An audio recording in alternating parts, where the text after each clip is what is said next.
when you have a street fight, right? Most of us don't want to fight. So it isn't that you're afraid. It's not that you're a coward, it's because you haven't got the real reason to want to fight.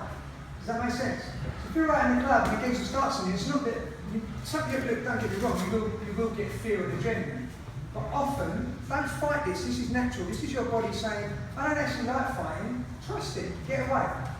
What do we talk about all the time? I want to get so confident we can walk away. But people confuse this, right? And some of you are going to think, whether it's at school or at work or wherever, you're going to think, that man put it on me, and he said, come on, let's fight, and I did fight. That isn't you being afraid of fighting necessarily. That's probably your brain saying, this is stupid, why am I fighting about this? Yeah? If you broke in your house and it's hurting your mum, I think you're fighting. And then you wouldn't think. So what you've got to do is trust that you will do it when you have to, do your best to avoid it when you can. Does that make sense? Then this should be fun. You learn techniques, you learn sparring, you make it as real as you can. This Krav Maga or Thai boxing, whatever you're doing, is no good really unless you're kind of doing everything.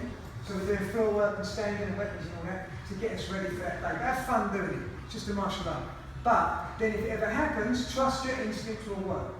Yeah? Now some of you don't trust the instinct. You think, oh, I'm no good, I'm no good. But what happens when someone throws a punch at you and begin to spar? What do? You put your hands up. That's an instinct. You didn't have to think. Now what you do, you build your instincts. Every time you train, another instinct will come. Now if he gets me in the headlock, I know that instinct. If he gets me behind, I know that instinct. If he pulls a knife, I know, get that fuck out of there. Yeah? Sorry for swearing. Sometimes you've got to be passionate. Does that understand?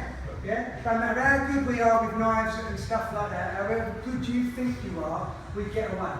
If you're in your house and the kids there and you've got to protect them, then you can risk stuff. But other than that, it's our ego. Now, I've said this to you before, this is really important. Someone comes up and slaps me around the face once, and I fight him back, that's ego.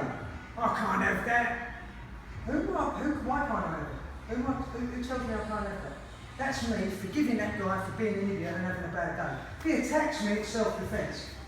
If he hits me once and walks away and I say, oh, it's a liberty, I'm not having that. No. Who's telling me it's a liberty? Yeah, everyone else, I don't care what anyone else thinks. Someone gets drunk and slaps me and they're really sorry the next day, I say, good, don't ever do that again, and we're okay. What am I going to do? Beat him to death to prove to everyone I'm hard? No, that's not how it works.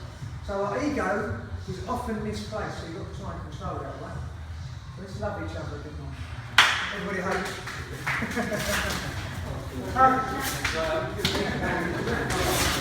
I've got a stretch as well, yeah? Thank you very much,